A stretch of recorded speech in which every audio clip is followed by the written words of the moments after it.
Bonjour les passionnés, j'ai le plaisir de vous retrouver déjà pour cette deuxième partie de Quilt Mystère de Quiltmania.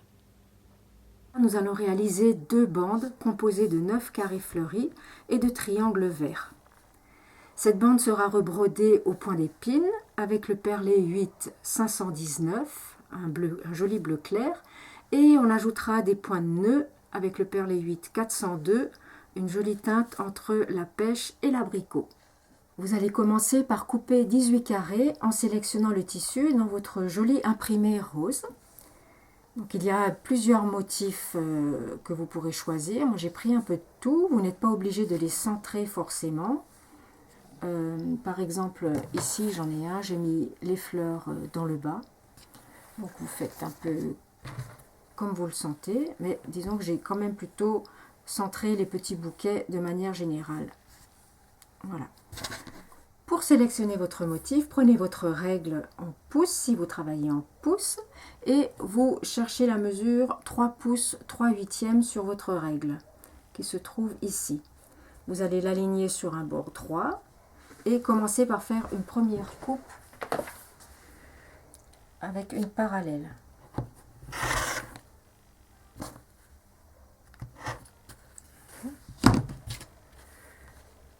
Donc ensuite, je repose ma règle et là, soit vous pouvez prendre un feutre bleu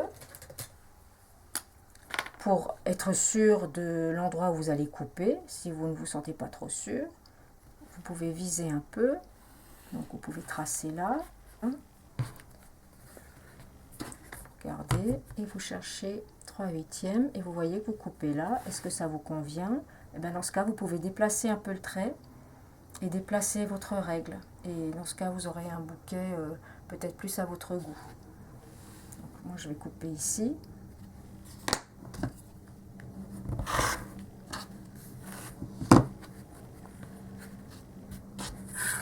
Et je cherche 3 pouces, 3 huitièmes. Et je recoupe. Voilà, un petit carré prêt à l'emploi. Ce qu'il faut savoir, c'est que cette bande va être rebrodée et elle va peut-être perdre quelques millimètres. Et au moment du montage final, il faudra pouvoir l'ajuster très précisément. Donc, moi, ce que je vous conseille, c'est de couper ces triangles J et K surdimensionnés, ce qui va élargir les bandes et vous permettra d'être à votre aise au moment du montage. Et en plus, je trouve que esthétiquement, c'est plus joli d'avoir des carrés sur la pointe flottant plutôt que d'avoir les pointes mangées par les coutures. Ces triangles sont issus de carrés coupés en 4 pour avoir le droit fil sur le bord extérieur de la bande. Donc vous allez couper des carrés de 5 pouces 3 quarts. J'en ai déjà 2 dans le tissu vert et je vais en couper encore un autre puisque certains sont déjà coupés ici dans le tissu anis.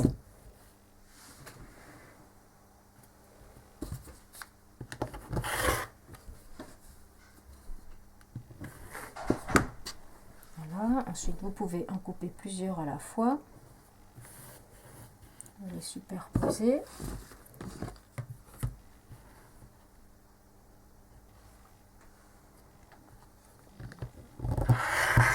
vous faites 2 coupes dans les diagonales.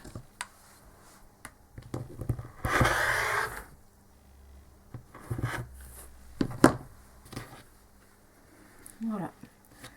Les grands triangles sont prêts et de la même façon, vous allez couper dans chacun des 2 tissus verts 2 carrés de 3 pouces et demi et les recouper en 2, ce qui permettra d'avoir le droit fil sur le bord extérieur ici également. Voilà. Donc pour la suite, pour la couture, si vous travaillez à la main et avec les gabarits fournis dans la revue, vous placerez votre gabarit ici et vous aurez ainsi l'excédent, la marge en supplémentaire sur le bord extérieur du triangle. Il vous faudra constituer 2 bandes en miroir. Placez donc vos pièces I, J et K sur la table comme ceci. Vous assemblerez un carré fleuri avec un triangle imprimé que vous placez comme ça et que vous allez coudre ici.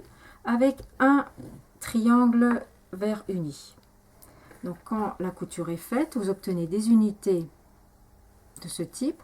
Je vous conseille de placer la marge de couture toujours vers le carré, ce qui fait que lorsque vous assemblerez toutes ces unités entre elles,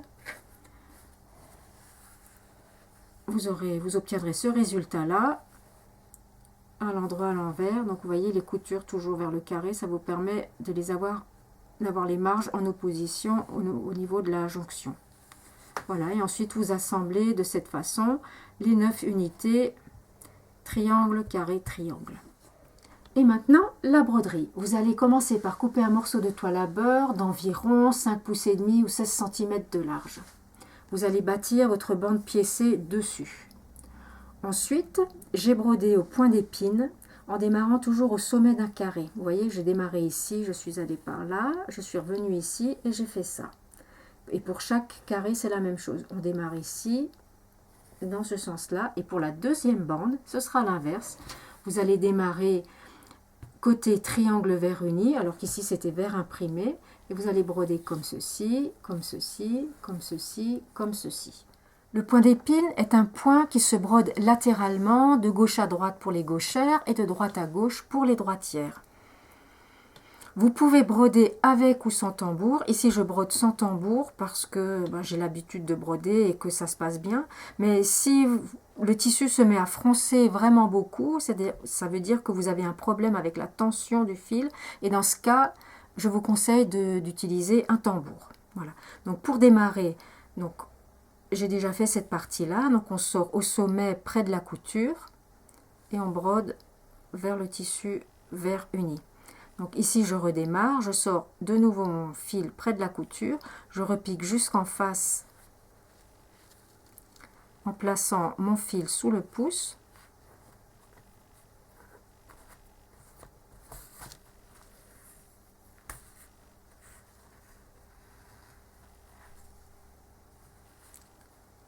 Je repique ici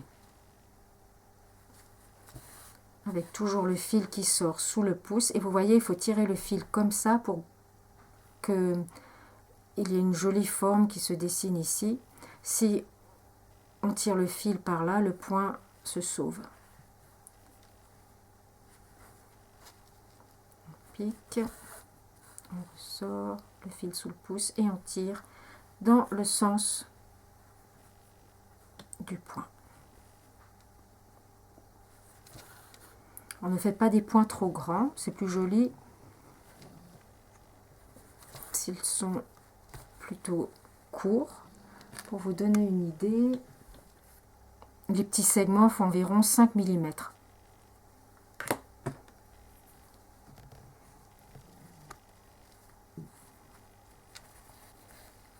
Voilà. Et lorsque vous avez brodé tous vos points d'épine, vous allez pouvoir faire des petits points au point de nœud avec le coton perlé 8. On va broder des petits points de nœud au bout des épines du point d'épine avec le coton perlé 8 352 et une aiguille à broder numéro 5. Donc on tourne 2 fois le fil autour de l'aiguille, on repique juste à côté de là où on était sorti, on ressort au sommet de l'épine suivante, on tire le fil et on tire l'aiguille. On place, on tourne 2 fois l'aiguille, on repique, on ressort, une fois, 2 fois, je repique, je ressors, je resserre et je tire l'aiguille.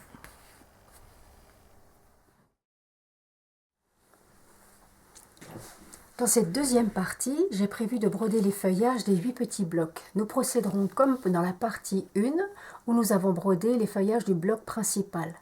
Alors la première chose à faire, c'est de dessiner les parties manquantes. Et pour ceci, il faut bien étudier le dessin que vous voulez compléter. Vous observez le mouvement des feuilles, vous observez le mouvement des branches. Donc par exemple, pour ce bloc-ci, j'ai complété le gros bouton floral qui est là et que nous allons broder ultérieurement. J'ai complété cette feuille ici et j'en ai dessiné une petite là. Alors, je vous avais déjà expliqué que pour ces broderies-là, il valait mieux ne pas dépasser la valeur de la marge de couture que vous avez mise vers l'extérieur. Pour prolonger cette tige-là, j'ai observé le joli mouvement ici. Il y a une jolie courbe, donc on vient et on prolonge la courbe comme ça, on la contrarie. Je suis venue compléter cette feuille-là en dessinant une feuille comme ça. Ici, j'en ai mis deux. Je pense qu'il y en avait deux au départ. Et là, en m'inspirant de cette jolie courbe ici, j'en ai dessiné une là. Et j'ai dessiné des feuilles avec des petits pétioles. Vous voyez, comme ici. Donc, ne collez pas les feuilles à la tige, mettez des petits pétioles. Ici, j'ai prolongé, j'ai fait une tige. Je mettrai des fleurs, j'ai matérialisé par deux cercles. J'ai rajouté une petite feuille. Ici, j'ai prolongé. Ici aussi, avec la courbe, vous voyez, c'est la courbe naturelle. Hop, il y aura une petite fleur là, deux feuilles. Et ici, je prolonge les tiges qu'on a déjà. Et j'ai dessiné des feuillages légers ressemblant à celui-ci. Là, j'ai prolongé, donc en conservant la courbe. J'ai remis une feuille. Et j'ai dessiné une tige qui viendra, ici nous aurons un petit calice, comme celui-ci. Et là, on mettra encore un joli pétale pour compléter cette fleur-là. Et ensuite, j'ai un dernier bloc que je n'avais pas prévu de vous montrer parce que je l'ai terminé. Comme il doit rester mystérieux, eh bien, je cache.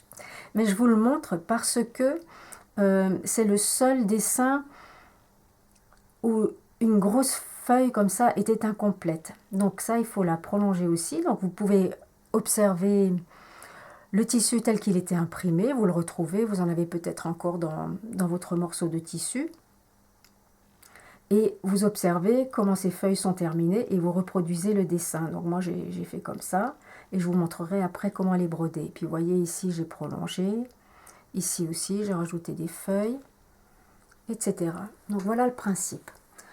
Ensuite, pour la partie technique, moi j'aime bien dessiner avec un feutre bleu qui part à l'eau de ce type-là. Quoi que vous utilisiez, un crayon, un feutre bleu qui part à l'eau, il faut toujours tester votre matériel sur le tissu que vous allez utiliser. Alors, le principe pour ces feuillages, c'est que les petites feuilles, je les rebrode au point de feuille. Donc voilà, celle-ci, celle-ci, celle-ci que j'ai prolongée. Et quand elles sont plus grandes et que c'est plus difficile à recouvrir au point de feuille, eh bien j'ai utilisé des points. Ici, ce sont des points lancés qui sont perpendiculaires et qui vont chercher le mouvement des nervures secondaires qui sont là. Et ici, c'est le même principe. Donc, vous pouvez commencer par broder les nervures. Là, j'ai utilisé un point de tige, une fois avec un vert mousse, et puis j'ai fait un deuxième passage avec un vert très foncé. Mais celui-ci, je l'ai fait tout à la fin. Et ensuite, là, ce sont juste des points lancés, dirigés vers ces nervures. Ce que j'ai trouvé intéressant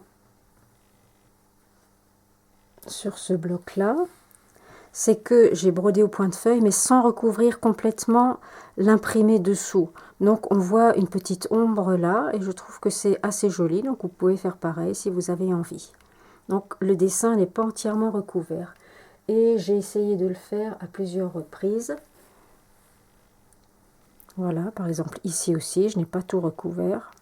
Et sinon, là c'est un point de feuille normal, ici il est plutôt allongé. Là, ce sont des feuilles qui sont prolongées sur le bord. Donc sur ces feuilles-là, je n'ai rebrodé qu'un seul côté. Donc ça peut être intéressant si vous voulez changer la couleur d'une feuille. Vous voulez la faire plus foncée, l'éclaircir, et ben vous recouvrez le côté qui vous convient moins et vous utilisez la couleur de fil qui vous convient pour la recouvrir. Après, c'est ce que j'ai fait aussi sur ce bloc-là. Et j'ai rajouté des points de tige avec le fil 935. Donc c'est ce qu'on voit ici. Donc j'ai juste un côté qui est rebrodé. Sur ce bloc-ci, j'ai également fait ces toutes petites feuilles au point de feuille en serrant beaucoup les points. Donc il y a une grande densité de points et l'effet, ça fait comme un plumetis. Donc lorsque vous avez une grande feuille que vous devez compléter sur le tissu beige, vous procédez de la façon suivante. Vous commencez par cerner le bord de la feuille avec un point arrière fendu. Vous faites tout le tour. Là, j'ai utilisé un coloris vert mousse. Ensuite, vous brodez la nervure, ici et ici.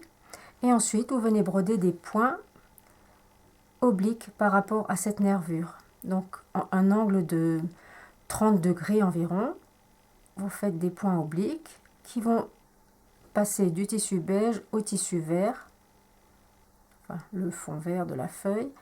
Et comme ça, le passage se fera doucement et le fond devient invisible. On le distingue encore un tout petit peu là, mais ça n'est pas gênant. Le passage de l'un à l'autre fonctionne.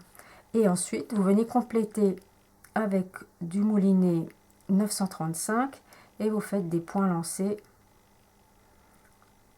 ici, pour souligner le bord extérieur et souligner un peu la nervure. On va broder le feuillage léger. Donc pour commencer, je vais faire juste des points lancés pour éclaircir le bord de ma tige principale. J'en fais un point lancé ou des points arrière fendus. Encore un point lancé.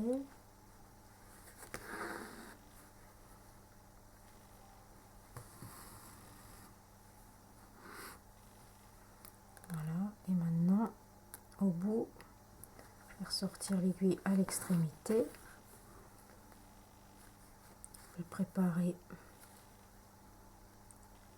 le près. C'est une cliente qui m'a appris ça, j'aimais beaucoup. Donc pour le point de bouclette, on prépare le près et c'est le fermier dans son près. Voilà, tout seul et l'aiguille ressort. Et on a notre point de bouclette. Et on repique l'aiguille juste à l'extérieur de la boucle pour la fixer.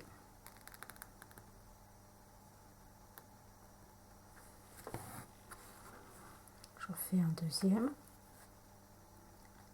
Donc on forme une boucle quand le fil sort, c'est le près, et voilà le fermier qui ressort dans le près. Je ne sais pas si c'est alsacien comme moyen mémotechnique, mais enfin ça m'avait beaucoup amusé. Alors je partage. Le point de feuille façon plumetis. Donc un premier point,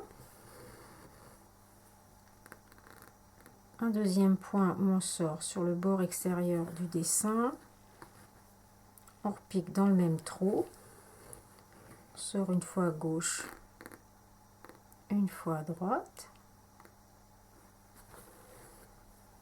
on pique dans le même trou,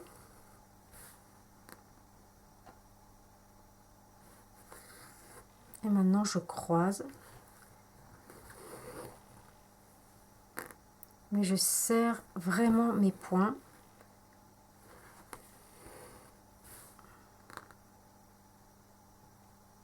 En cherchant, je cherche à ressortir l'aiguille le plus près possible du point précédent.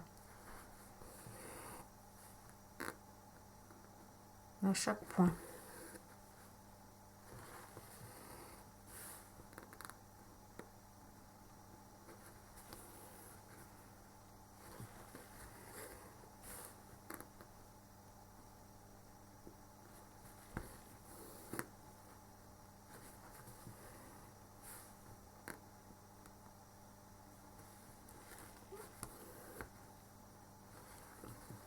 Donc celle-ci était un peu allongée. Encore une. Un premier point qui fait presque la longueur de la feuille. Je sors alternativement à droite et à gauche de ce premier point. En sortant l'aiguille toujours le plus près possible du point précédent. Et je repique à peu près dans le même trou. Toujours. Et ça, on peut le faire parce qu'on a une aiguille très fine et juste un brin de moulinet. Si vous aviez une grosse aiguille, ça serait plus compliqué.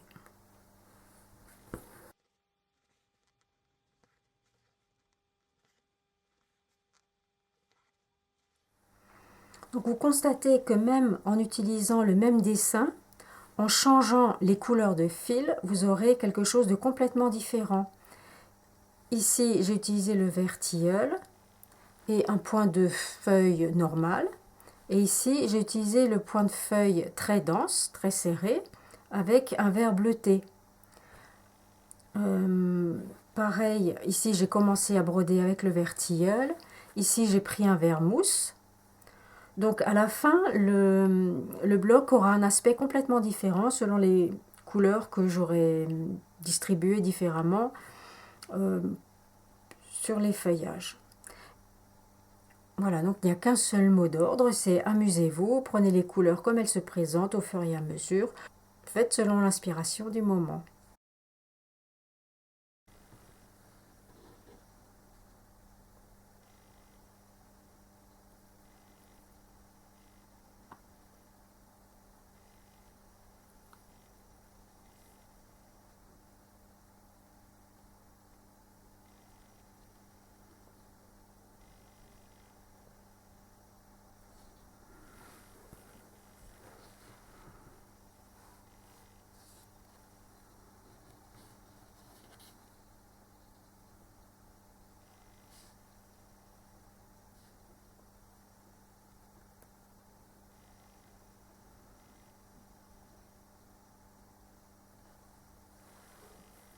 Je vais faire un zoom sur tous les blocs pour que vous puissiez bien voir comment c'est brodé et vous inspirer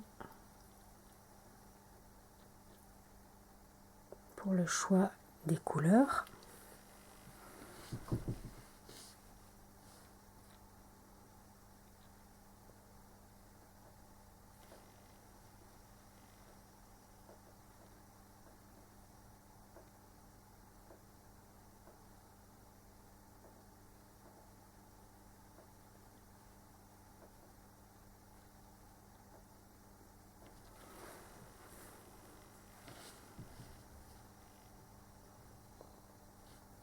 Celui-ci qui n'est pas encore tout à fait fini.